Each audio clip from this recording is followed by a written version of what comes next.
और जैसे उनकी ओर लपके तो मारे डर के देवराज इंद्र ने अपना वज्र उनके ऊपर चला दिया। देवराज इंद्र ने अपना वज्र हनुमान जी के ऊपर चला दिया और जैसे ही वज्र लगा हनुमान जी के दाढ़ी पर, इसीलिए आप देखते होंगे कि हनुमान जी की दाढ़ी दबी हुई है, इसीलिए उनका नाम हनुमान पड़ गया। इसे हनु कहा जाता है, इस भाग को शरीर के हनु कहा जाता है और जिसके हनु ना हो वो हनुमान है। और जैसे ही वज्र का प्रहार देवराज इंद्र ने किया, हनुमान जी मूर्छित होकर गिरने लगे और भगवान सूर्य मुख से मौका मिल गया, उनको भी चोट लगी तो आ हुआ और भगवान सूर्य बाहर निकल गए। सूर्योदय हो गया और जैसे ही धरती पर हनुमान जी गिरने लगे तो पवन देव ने उड़कर तुरंत उनको गोदी में उठा लिया कि जिससे हमारा बालक भूमि पर ना गिरने पाए। और जब देखा कि हनुमान जी के मुख पर चोट लगी हुई है तो उन्होंने अपनी सारी गति बंद कर दिया और बिना पवन के तो सब जीव मर जाएगा, कोई जीवित बचेगा ही नहीं। तब होता क्या है, जैसे पवन देव ने अपनी गति बंद किया, तीनों लोग 14 भुवन काठ सरीखे हो गए, न सांस अंदर जा रही न सांस बाहर आ रही। देवन यान करी बिनती, सारे देवता वहीं से खड़े खड़े, क्योंकि देवता अमर हैं, मर तो जीव रहे हैं। देवताओं ने वहीं से प्रार्थना शुरू कर दिया और प्रार्थना जब शुरू किया तो प्रार्थना किसकी करते हैं? पवन देव की, कि हे पवन देव आप प्रसन्न हो जाएं, आपके बालक को हम इतना वरदान दे देंगे कि संसार में कोई कुछ इसका बिगाड़ ही नहीं सकेगा। इंद्र का एक वज्र तो छोड़ो, संसार की कोई शक्ति इनके ऊपर काम नहीं करेगी।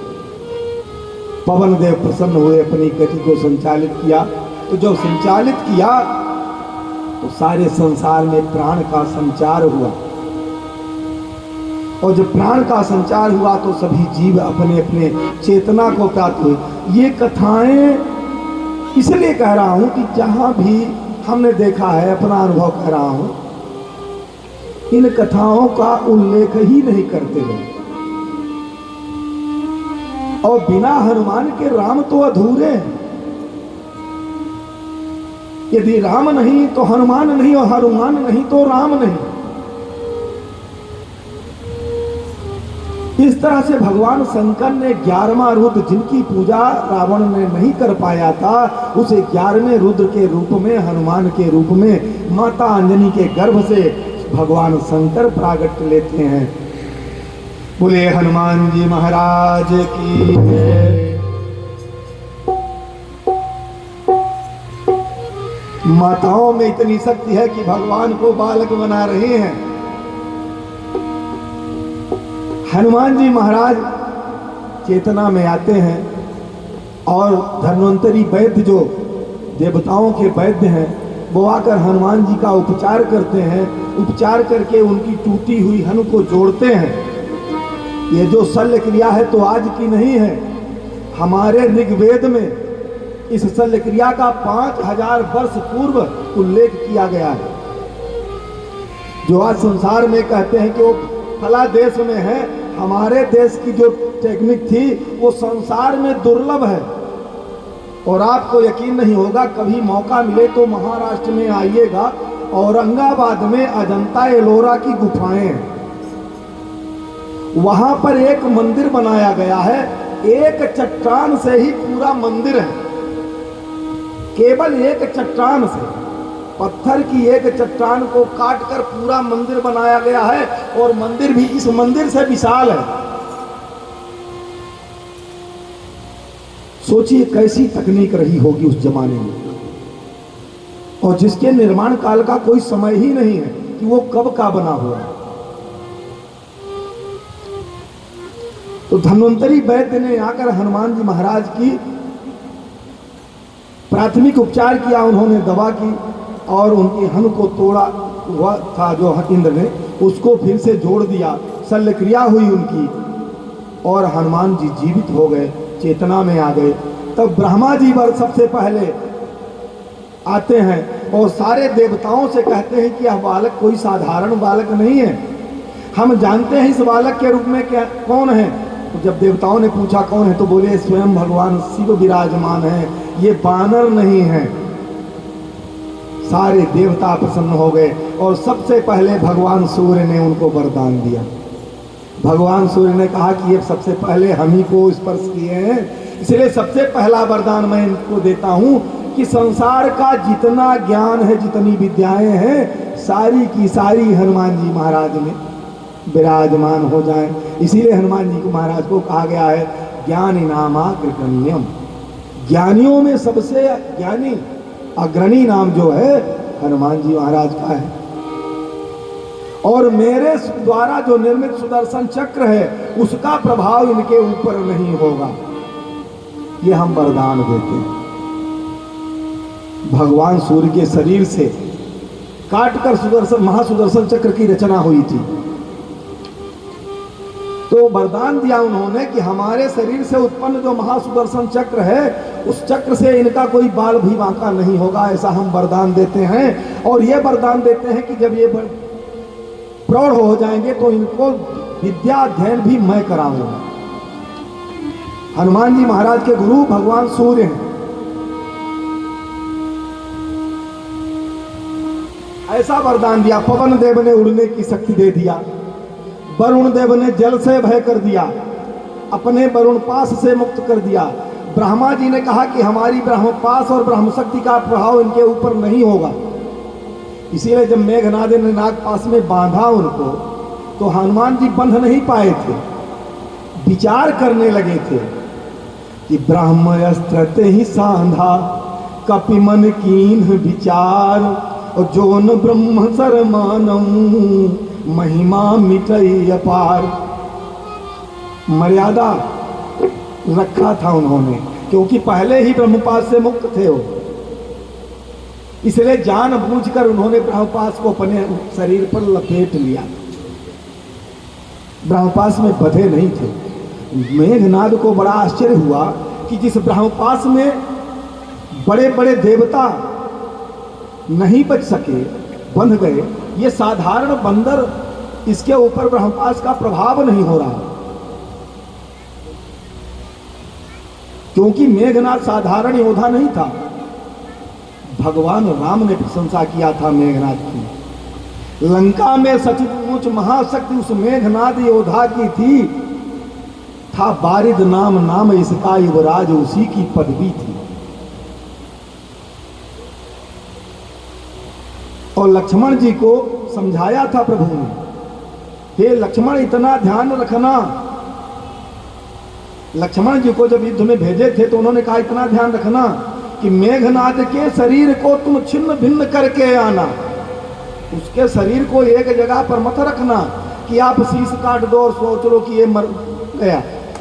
ऐसा नहीं, अगर एक जगह पर उसका शरीर रह गया तो फिर से वो जीवित हो जाएगा, इतनी शक्ति मेघनाद में है। इसलिए उसके संपूर्ण शरीर को छिन्न भिन्न कर देना। और उस मेघनाद योद्धा के सामने हनुमान जी जब महाराज गए तो उसने ब्रह्मास्त्र का प्रयोग किया, लेकिन हनुमान जी के ऊपर कोई प्रभाव नहीं पड़ा। ब्रह्मा जी का वरदान था।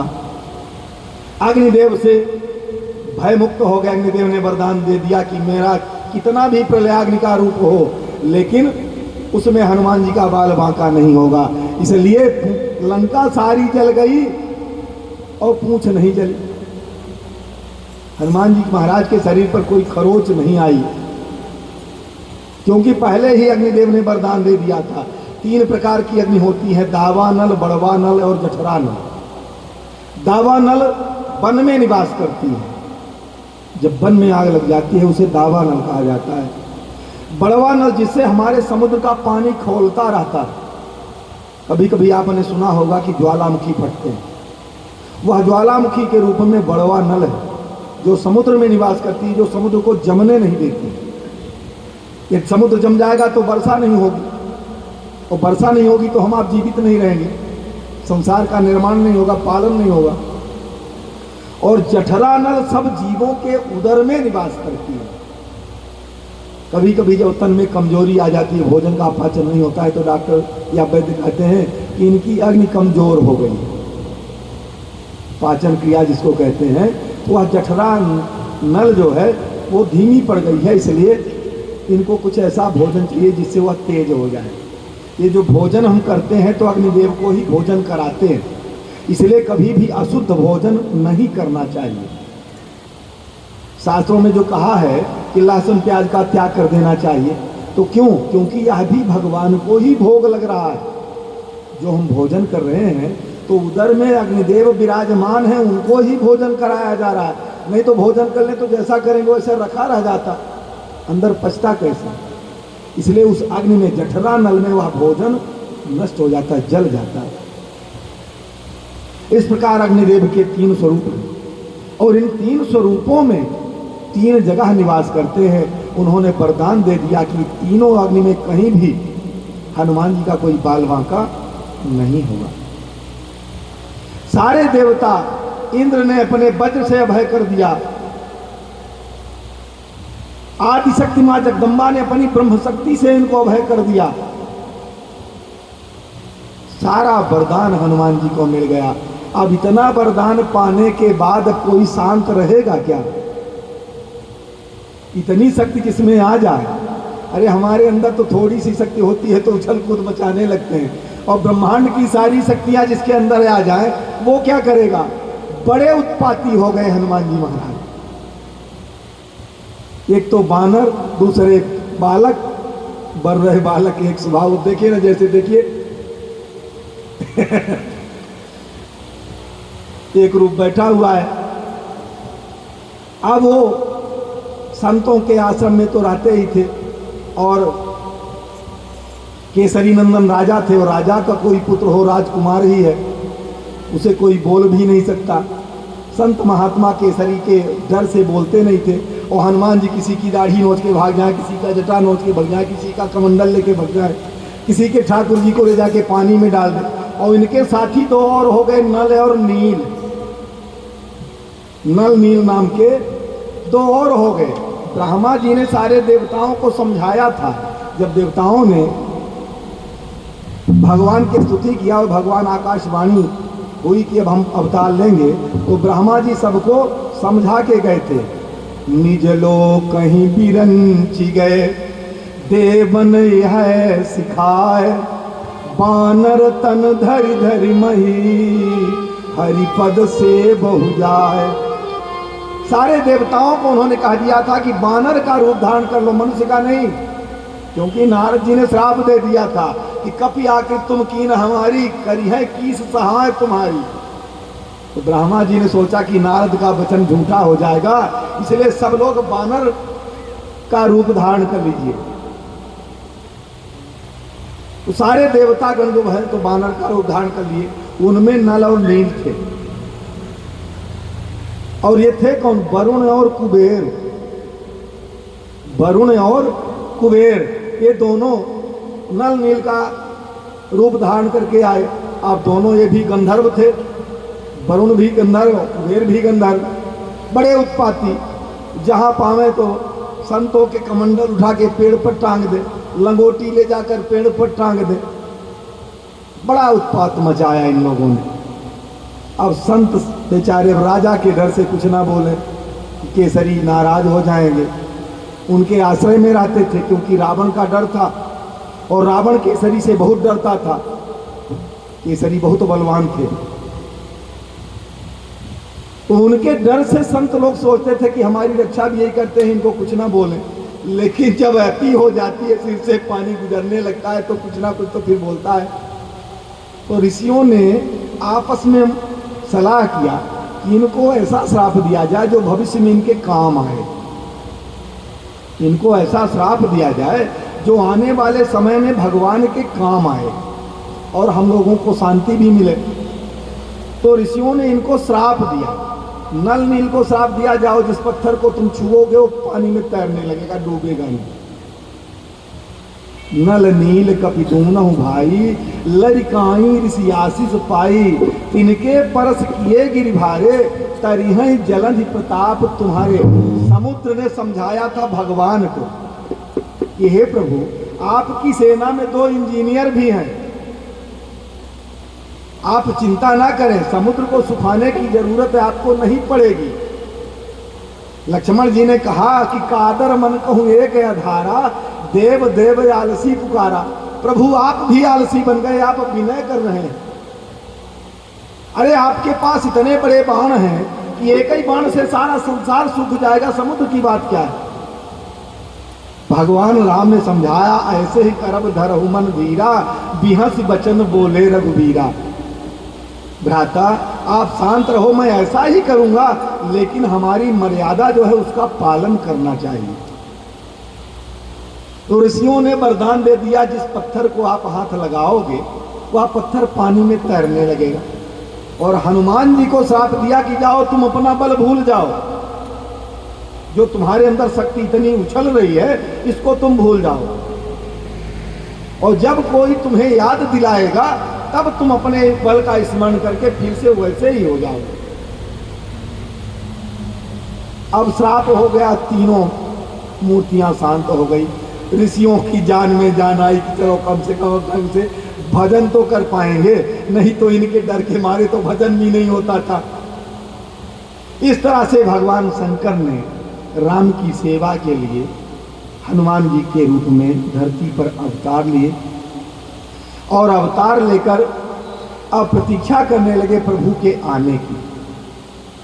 अब समय आ गया प्रभु के अवतार लेने का। महाराज दशरथ के 3 रानियां हैं, और 3 रानियों में से कोई संतान नहीं। संयोग ऐसा होता है कि महाराज दशरथ आखेट के लिए जा रहे थे, शिकार करने के लिए। रास्ते में उनसे एक अपराध हो जाता है। ये भी कथा थोड़ा सा है जो खड़ाऊं भगवान ने दिया था, मैं उसको बताना चाहूंगा। इस बीच में यही का प्रसंग है। आपने देखा था कि महाराज दशरथ ने 2 वरदान दिया था माता कैकेयी को। एक वरदान था कि भरत का राज्याभिषेक हो, और दूसरा वरदान था राम 14 वर्ष के लिए वनवास में जाए। तो भगवान राम ने एक वचन तो पूरा कर दिया, लेकिन भरत ने महाराज दशरथ का वो वचन पूरा नहीं किया। उन्होंने राज सिंहासन पर अपने चरण नहीं रखे। महाराज दशरथ का क्या दूसरा वचन पूरा हुआ? नहीं हुआ। उसका कारण था, जिस समय महाराज शिकार करने के लिए जा रहे थे उस समय, उस दिन उनको कोई पशु पक्षी मिला ही नहीं कि जिसका शिकार करके वो लौटते। क्षत्रिय थे तो वो शिकार न मिलने के कारण बड़े लज्जित थे कि जाऊंगा तो हम सेना के सामने क्या कहूंगा कि हम क्या करने गए थे। हंसेंगे लोग कि महाराज आज एक पक्षी नहीं मार सके। तो इस लज्जा बस आकर एक बरगद के पेड़ के नीचे आराम करने के लिए अपना अश्व रोक कर बैठ जाते। अब संयोग देखिए, उसी समय चित्रा नाम की एक अप्सरा स्वर्ग से आकर उसी बियावान में झरने में स्नान कर रही थी। वो देवांगना थी, और उस बट वृक्ष के नीचे बैठे हुए महाराज दशरथ की नजर जब उस देवांगना के ऊपर पड़ती है। इस कथा को देखना होगा तो जगदीश रामायण है।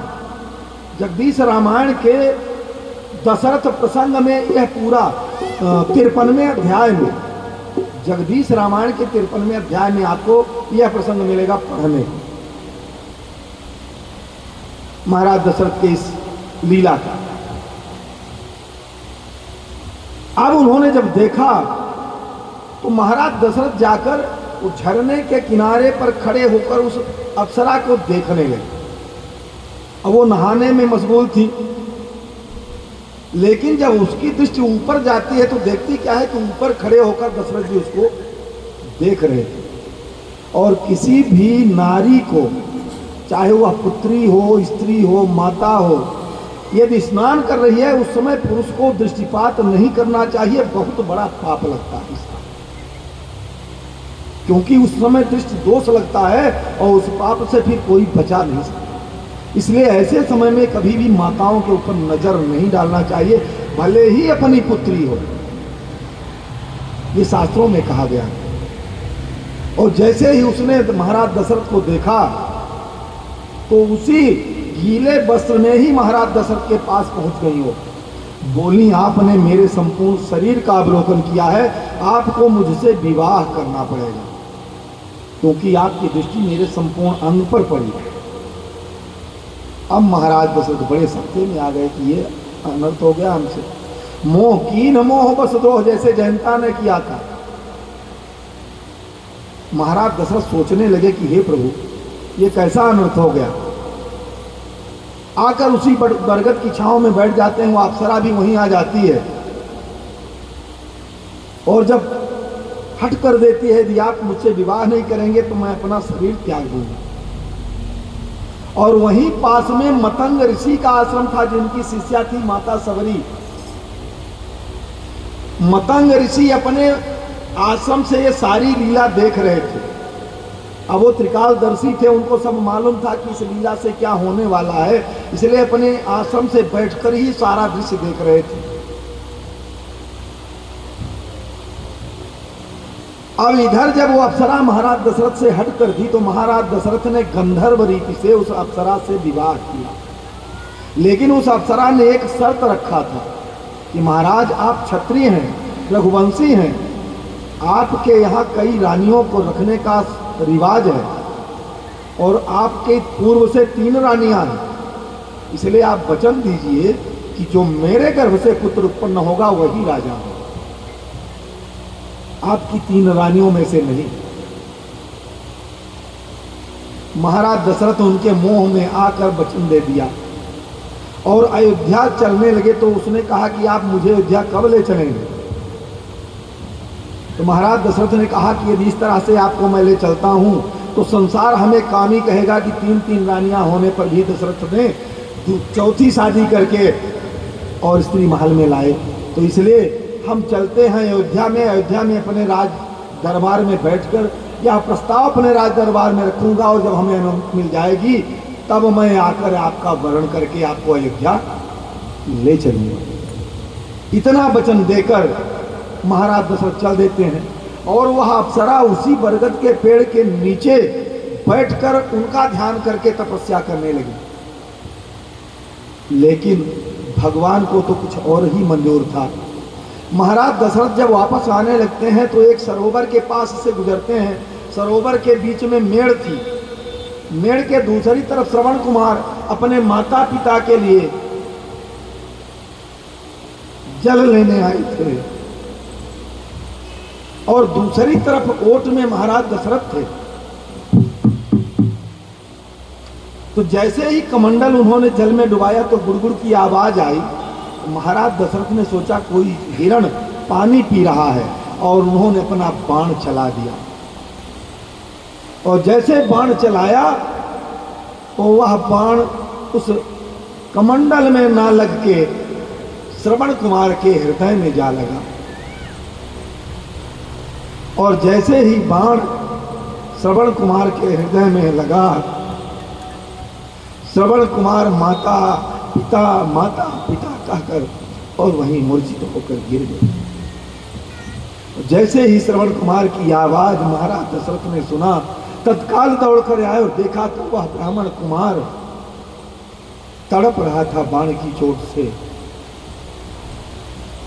महाराज दशरथ के हाथों से धनुष बाण गिर गया। भगवान से प्रार्थना करने लगे कि हे प्रभु, मेरे हाथों से कैसा अनर्थ हो गया। उन्होंने परिचय पूछा कि हे बालक, आप किसके बालक हो, आपके माता पिता कौन है।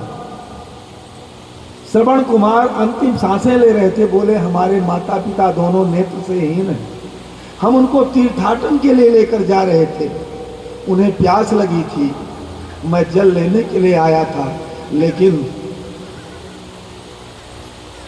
आपने मेरा शिकार कर लिया राजन।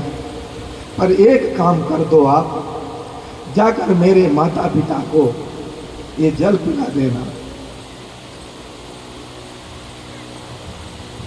और ये कह देना कि तुम्हारा पुत्र श्रवण कुमार अब इस दुनिया में नहीं रहा। इतना संदेशा उनको बता देना। महाराज दशरथ बड़ी हिम्मत करके कमंडल उठाए और जहां पर वो पेड़ की छाया में माता पिता बैठे थे श्रवण कुमार के, ले जाकर जल रखते हैं, लेकिन मुख से कुछ आवाज ना निकले मारे डर के।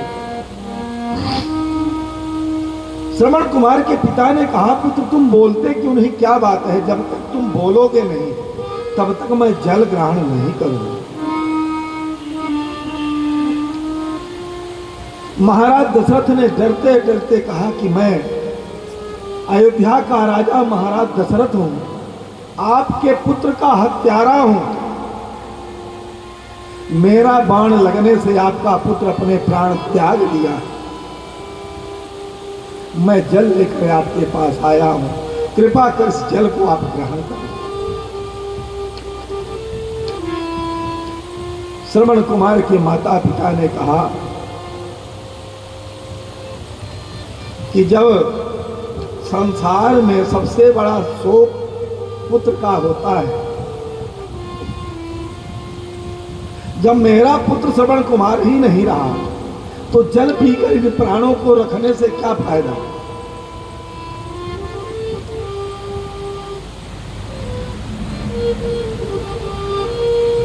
तड़पते हुए श्रवण कुमार के माता पिता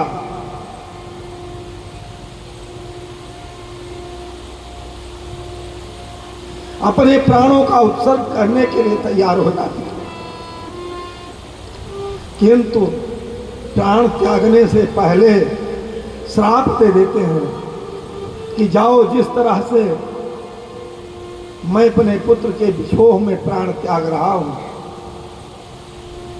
एक दिन तुम भी अपने पुत्र के विरह वेदना में तड़पते हुए प्यासे मन से शरीर का त्याग कर दोगे।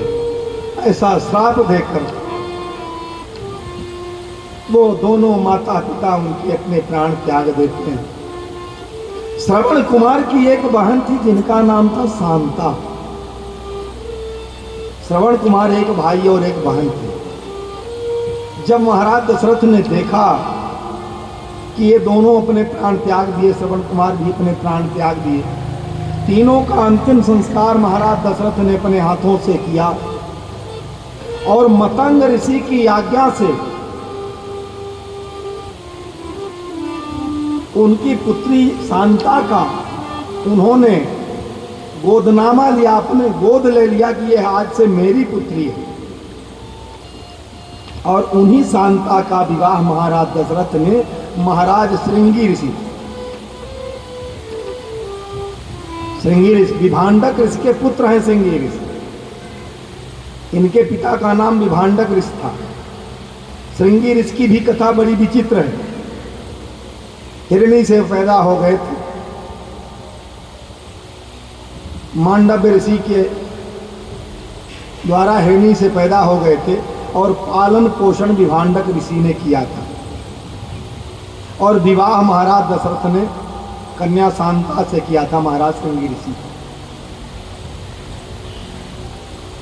अब इस प्रकार ये कार्य हो जाता है और बड़े शोकाकुल होकर महाराज दशरथ अपने अयोध्या में आते हैं। सारी व्यथा जाकर गुरु वशिष्ठ से सुनाते हैं। गुरु वशिष्ठ ने कहा कि राजन, आप तो पुत्र के लिए ही लालायित थे, तो वो श्राप नहीं वरदान है आपके लिए, आपके तो संतान नहीं थी। तो महाराज दशरथ खुश होकर उस श्राप को धारण करते हैं कि चलो कम से कम हमारे संतान तो होगी, भले ही मैं अपने प्राण त्याग दूं।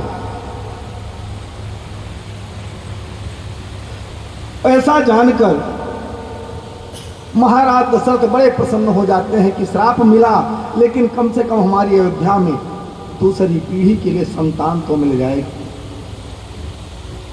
और उधर उस अप्सरा ने महाराज दशरथ की राह देखते देखते अपने प्राण त्याग दिए, क्योंकि श्रवण कुमार की हत्या होने के कारण महाराज दशरथ उनको भूल गए कि हमें उस अप्सरा को भी विवाह करके लाना है। और जब उसने अपना प्राण त्याग कर दिया तो महर्षि मतंग जी ने क्या किया, उनकी जो छाती की हड्डियां थी वक्षस्थल की, उसी से खड़ाऊ निर्माण करवाया। और वो खड़ाऊ किसको दिया? अत्रि महाराज जो मतंग ऋषि के शिष्य थे, अत्रि महाराज माता अनुसुईया के पति देव जो महर्षि मतंग के शिष्य थे, वह खड़ाऊं ला करके अत्रि महाराज जी को धरोहर में दे दिया मतंग ऋषि ने। क्यों? क्योंकि वो त्रिकालदर्शी थे, देख रहे थे कि वनवास में भगवान आएंगे और ये खड़ाऊं उस अप्सरा के हड्डी की जिसने मांगा था कि मेरा ही पुत्र गद्दी पर बैठेगा, तो ये वरदान भी महाराज को सबका पूरा हो जाए। इसलिए भगवान ने वह खड़ाऊं भरत जी को दिया था। प्रभु कर कृपा पामरी दीनी सादर भरत शीस धरिए। ये कथाएं छोड़ देते हैं कथाकार, ऐसा नहीं है कि जानते नहीं हैं, जानते हैं, लेकिन इन गुप्त कथाओं को कहते नहीं, क्योंकि 7 दिन में कैसे कथा पूर्ण होगी। इस रामचरितमानस को पूर्ण करने की जल्दी रहती है कि किसी तरह राज्याभिषेक तक पहुंच जाए। इतनी अनंत कथाएं हैं प्रभु की, इस रामचरितमानस में भरी पड़ी हैं कथाएं। एक एक चौपाई में 1,000 कथाएं समाहित हैं। इसलिए हमसे उस दिन एक भैया जी बोल रहे थे कि समय खूब है, आप और भी कथाएं ले लिया करें। तो हमने यही निवेदन किया था कि आप जरूर कह रहे हैं, लेकिन मुझे ये समय बहुत कम लग रहा है। अरे शेष गणेश महेश दिनेश सुरेश जाए निरंतर ध्यावे, नारद से सुख व्यास रटे पचिहारे तऊ पुनि पार न पावे। मेरे में कहाँ शक्ति है कि उन कथाओं को पूरा कर लूं।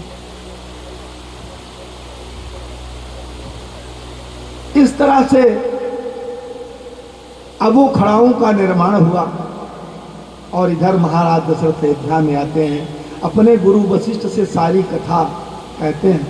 गुरु वशिष्ठ जी ने क्या कहा? धरहु धीर हुई है सुत चाहिए। बोले धैर्य रखो राजन, आपके 1 नहीं 4 पुत्र होंगे, क्योंकि ब्रह्मा जी ने पहले ही बता दिया था कि आपको भगवान का नारायण का पुरोहित बनना है, तो उन्हें तो पहले ही ज्ञात था। महाराज दशरथ से कहते हैं धरहु धीर हुई है सुत चाहिए। और इधर श्रवण कुमार के माता पिता पुत्र शोक में प्राण त्याग देते हैं, उनका अंत्येष्टि महाराज स्वयं दशरथ जी करते हैं। शांता को लाते हैं और विभांडक ऋषि, विभांडक श्रृंगी ऋषि की थोड़ी सी कथा हो जाए। महर्षि विभांडक ऋषि अपने आश्रम में विराजमान थे, जैसे गुरुदेव विराजमान है जी। तो उनको क्या सुनाई पड़ता है? अचानक शिशु के रोने की आवाज आती है।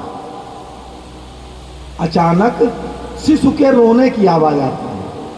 अब उनकी उत्पत्ति कैसे हुई थी? श्रृंगी ऋषि की मांडव्य ऋषि जो थे, तो एक बार ये कामातुर हुए, धर्मपत्नी से काम भावना व्यक्त की, तो उन्होंने कहा कि प्रभु दिन के समय ये अनुचित है। तो उन्होंने कहा कि हम एक काम करते हैं, हम लोग पशु बन जाते हैं।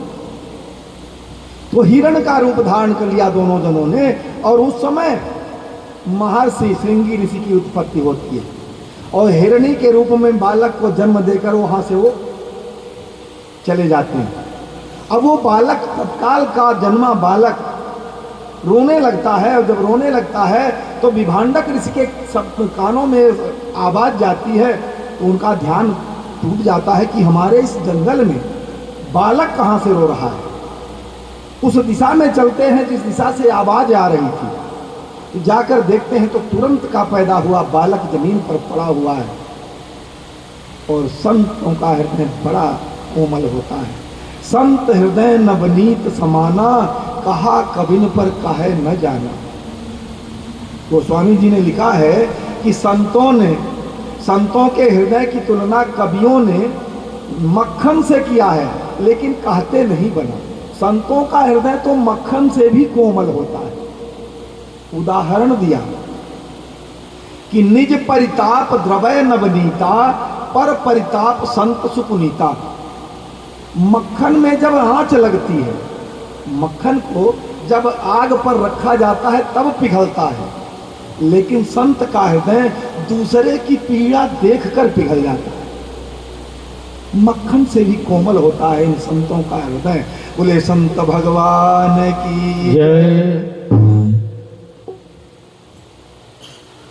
एक छोटा सा भजन हो जाए, फिर आगे चलते हैं कथा पर। इतना तो करना स्वामी, इतना